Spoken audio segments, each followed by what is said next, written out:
Yo, for today's video guys, gagawa tayo ng pork spicy adobo. Ayan na nga, naggisa na tayo dyan ng sibuyas, bawang. Sinama na natin pati yung baboy.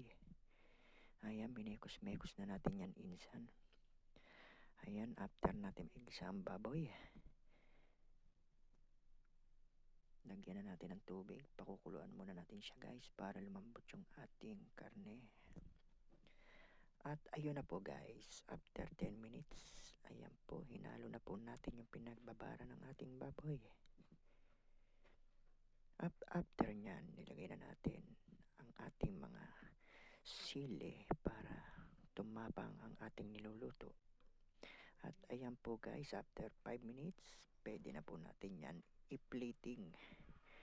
Luto na po yung ating spicy pork adobo. Ayan guys, napakasarap po talaga yan.